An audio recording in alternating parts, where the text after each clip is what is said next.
Hei, tänases videos räägin sulle, kuidas teha arvutianimatsiooni Piskelab rakenduses. Olen läinud juba Piskeläpi avalehele ja siin on näha üks tore poiss, mis on liikuma pandud ning kui ma siia allapoole kerin, on näha ka üks kass, mis on toredalt liikuma pandud. Aga liigume edasi. Selleks, et teha animatsiooni, avame lehe. Nii, see on meie tööväli. Siia keskel me hakkame joonistama oma animatsiooni. Selleks, et midagi animeerida, peame me joonistama mitu erinevat pilti ja kui neid pilte meile kiiresti näidatakse, tekib meile tunne, et midagi liigub. Alustame siis kõige lihtsamatest töövahenditest ehk tausta värvimisest ja paneme vilkuma taustavärvid.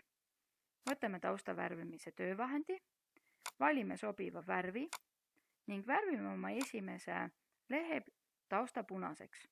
Nüüd selleks, et panna see punane vilkuma, vahetuma kollaseks või oranžiks, on meil vaja uut pilti uue värviga.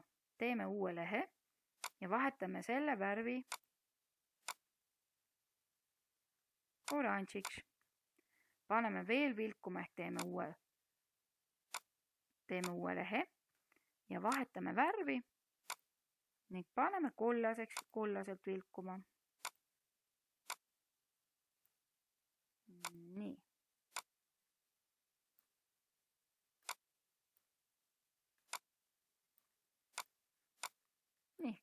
Nüüd on siinpool näha, kuidas meil see vahetumine ja vilkumine toimub. Teeme ühe vilkumise veel. Paneme siit roheliseks.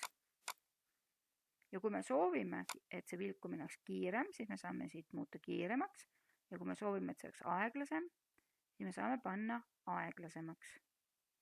Aga nüüd läheme selle juurde, et me paneksime siia piltide peale ka midagi ilmuma. Näiteks ühe naerunäo.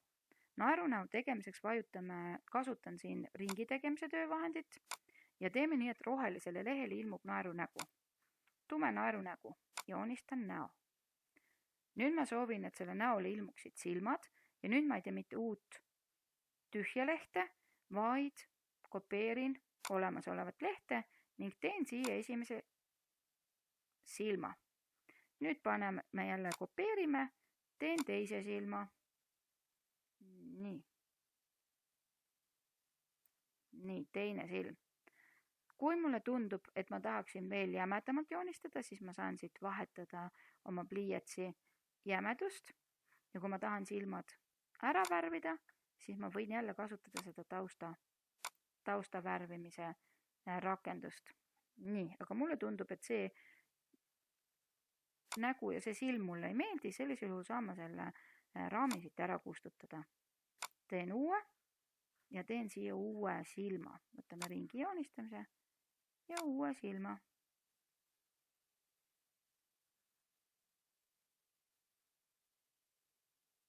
Nii, teeme sellise silma. Aga nüüd tahaks suu teha. Teeme uue raami, võtame pliiatsi, mõtleme siit, millist jämedust me soovime suu jaoks, võtame näiteks selle ja vahetame värvi suu jaoks punaseks. Paneme suu niimoodi järk-järgult tulema, et kõigepealt tuleb natukene suud. Järgmise korraga tuleb veel natuke. Ja ülejärgmise korraga tuleb ülejäänud suu. Nii, siit paremat poolt on näha, milline meie joonistus välja näeb. Kui sa oled otsustanud, et töö on valmis, siis tuleb töö omale arvutisse laadida ja selleks valid siit selle mäepildi eksport. Nii, ülevalt kontrollid, et suurus oleks poole peal või veel suurem, et see pilt oleks meil arvutis paraja suuruseks. Siia jääb meil GIF, sest me soovime liikuvat pilti ja nüüd me ütleme, et laadi arvutisse see. Ja vajutame download. Vasakul all siin on näha, kuidas edeneb arvutisse laadimine.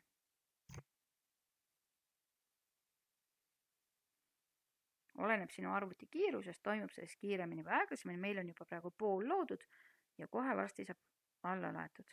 Nii, meie töö ilmus siia vasakusse nurka, me saame avada ja vaadata, milline see välja tuli. Nii. Mis siis saab, kui seda tööd ei tulnud siia alla vasakusse nurka? Sellisel juhul pead sa avama failide lehitseja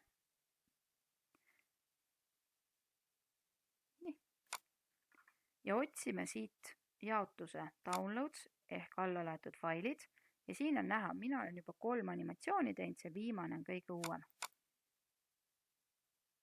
Vaatame, kas tuli meie töö? Tuli meie töö. Ma võin siit 3 täpi alt salvestada ta oma arvutisse. Ja kui ma arvutisse salvestan, siis kindlasti õigesse kohta valin siit õige koha ja mina soovin ta panna desktopile. Õpetaja Kairi Kausta, 2 klõpsuga avan selle ja panen nimeks roheline naeratus. Nii.